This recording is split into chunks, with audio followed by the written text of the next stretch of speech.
il y a évidemment beaucoup de points communs avec ce qui vient d'être dit sur le fait que la rentrée ne se fait pas dans de bonnes conditions et sur le fait qu'il y a un décalage abyssal entre le discours d'affichage du ministère qui continue à dire que dans les SP globalement ça va, que tout ça fonctionne à peu près malgré tout, qu'on va dans la bonne direction, qu'on est sur la bonne voie, et puis la réalité évidemment de ce que vivent au quotidien nos collègues et aussi les étudiants et les stagiaires. Autre point commun, l'augmentation des effectifs qui, dans les SP, a des conséquences comme ailleurs, des conséquences directes sur la qualité et la mise en place de la formation. Il faut savoir que dans plusieurs SP, par exemple, faute de personnel, faute de moyens, les étudiants stagiaires, donc, qui sont admis au concours et qui sont en responsabilité de classe militant cette année, seront visités par un référent de l'université une seule fois dans l'année. Autant dire qu'il va y avoir vraiment une vraie qualité de conseil et de suivi dans ces conditions-là, quand on va passer de 3 visites annuelles, ce qui n'était déjà pas énorme, 3 visites annuelles de la part de l'université, donc qui sont des visites en plus de celles qu'ils reçoivent de leur tuteur, dit tuteur terrain. De la part de l'université, les visites se réduisent un peu partout. Autre stratégie pour faire face à l'augmentation des moyens, à l'augmentation des effectifs, mais pas des moyens, on diminue simplement les heures de formation. À Bordeaux, par exemple, on a expliqué à nos collègues qu'en M2, il y aurait 20% de diminution dans la formation parce que simplement, on ne pouvait pas faire face.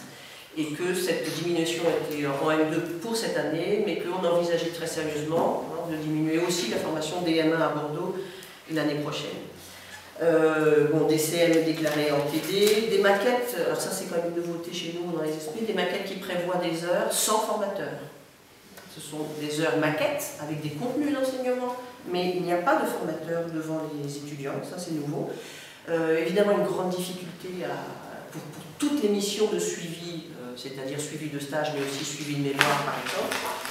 Encouragement à recourir à des heures supplémentaires ou à des vacations, comme si, et c'est grave sur ce que ça veut dire sur la qualité de la formation, comme si finalement il suffisait d'aller piocher n'importe quel enseignant volontaire à proximité sur le terrain pour pouvoir remplir une mission de suivi, de conseil, de direction de mémoire, etc. Et puis alors, dans le même ordre d'idée sur la qualité de la formation, le ministère a beaucoup affiché la question de l'adaptation des parcours. Vous avez dû entendre parler des parcours adaptés, puisqu'on doit faire face dans les SP à une multitude de profils d'étudiants et de stagiaires pour toute une série de raisons, mais dont la principale évidemment est que le concours est placé en fin de M1.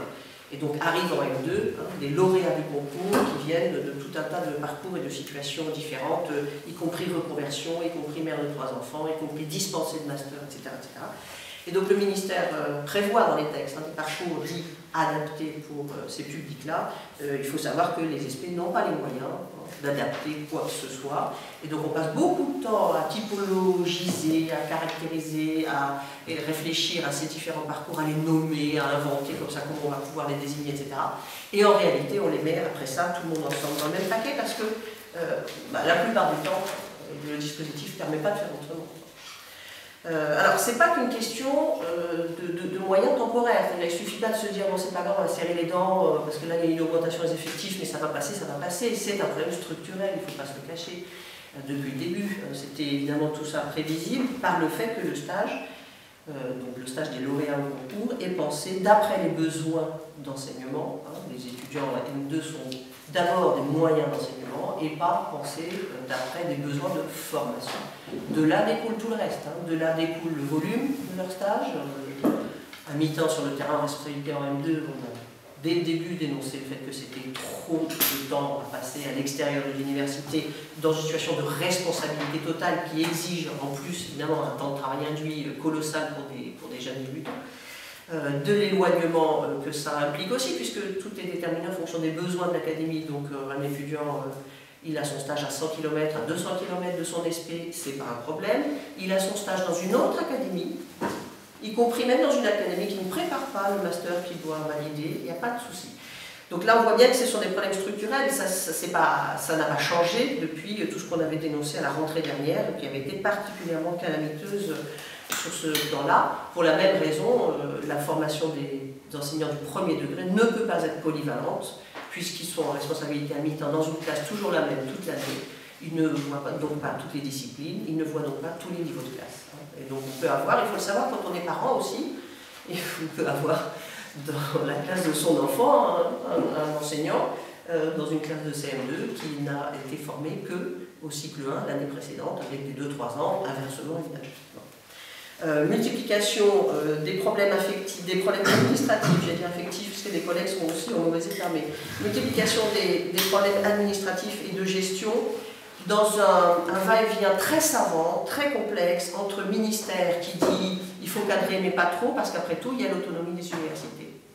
Et donc on est toujours renvoyé, soit de la part des universités au fait qu'il n'y a pas de cadrage, qu'il n'y a pas de moyens, soit de la part du ministère au fait que ça relève de l'autonomie des universités, qu'on n'a qu'à se débrouiller sur place.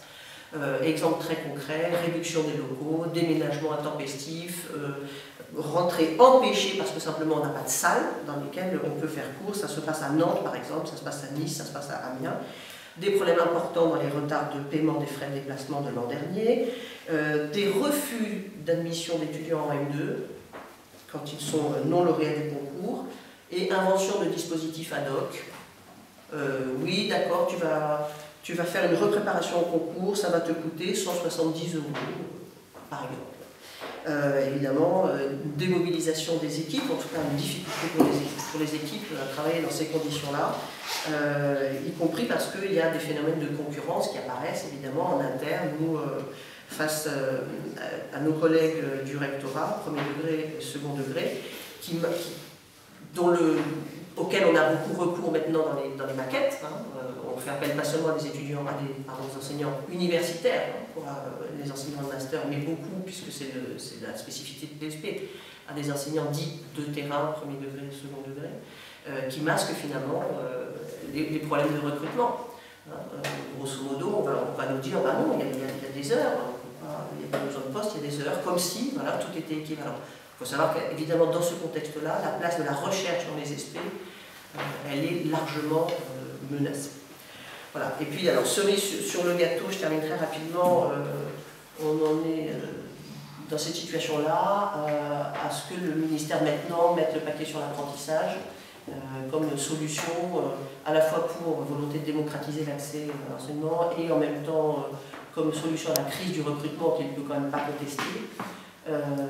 Ce qui est prévu sur les 2 expérimentations qui sont prévues cette année, sur la mise en apprentissage dès le M1 en responsabilité à Créteil ou en Guyane, c'est une catastrophe de notre point de vue et du point de vue de la formation, puisque il faut quand même savoir qu'à Créteil, par exemple, c'est moins 200 heures de formation pour ces étudiants de M1 par rapport aux autres étudiants qui ne sont pas alternants.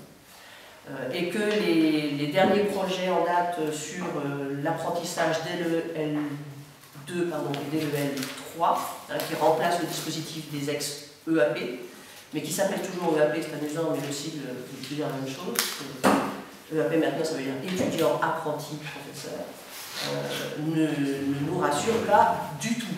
Ne nous rassure pas par rapport aux écueils des ex-EAP, c'est-à-dire impossibilité de suivre tous les cours à la fac avec ce qui est demandé en temps de présence en établissement, et puis évidemment rémunération scandaleusement insuffisante pour quelque chose qui reste du travail. On n'est pas du tout dans l'idée d'un pré-recrutement, c'est-à-dire on est payé pour se former, on est payé parce qu'on se destine à un métier qui est en tension du point de vue du recrutement et que donc on est encouragé, on est aidé financièrement à accéder à ce métier et donc à se former, pas du tout. On n'est pas dans un pré-recrutement, on est dans un travail mal rémunéré et qui en plus va en partie créer des conditions défavorables pour la formation et pour le succès au concours.